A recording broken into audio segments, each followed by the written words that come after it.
Hi, I'm Sean Dryhurst, and this is HESI 318M. I have learned a great deal from this course, but also from America Reads, America Counts, and the sessions of mentoring at Beacon Heights Elementary School that I have been a part of for this past semester.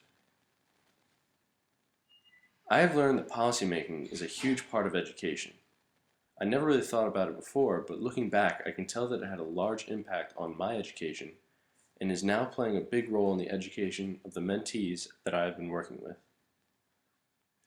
Back when I was under the K-12 educational system, the No Child Left Behind Act was still in effect. This act had a major impact on my education.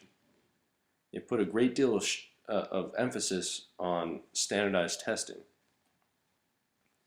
It was the goal of this act to get every school to meet the nationally set standards that they had created, and the tests were a way to record the progress being made and a way to keep the schools in check.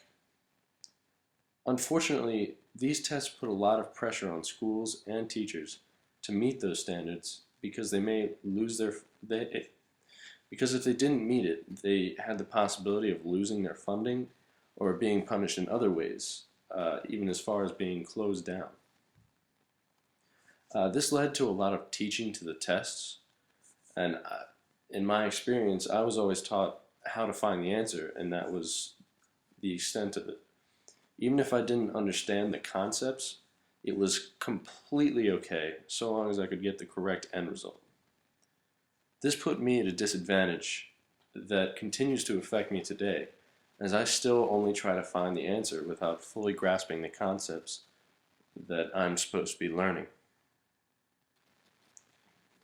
Now with the Every Student Succeeds Act in place, the nationwide set of standards are no longer putting pressure on schools and teachers. Every Student Succeeds has put emphasis back on teaching students what their answers mean and why they are taking steps to get to those answers. I was able to see this firsthand at Beacon Heights because when I was helping them with their homework and other assignments, I saw that the questions were no longer find the answer, like mine used to be, but more of what does this mean?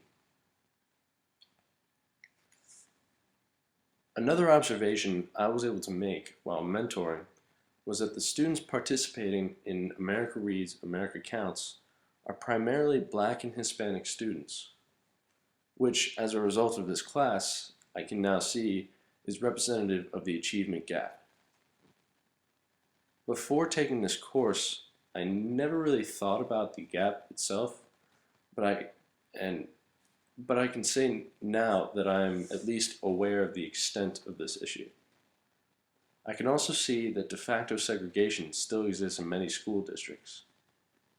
Even though the Civil Rights Act did away with segregated schools, the Board of Education of Oklahoma City versus Dow case allowed for schools to remain segregated, and it's evident in the schools that participate in America Reads, America Counts.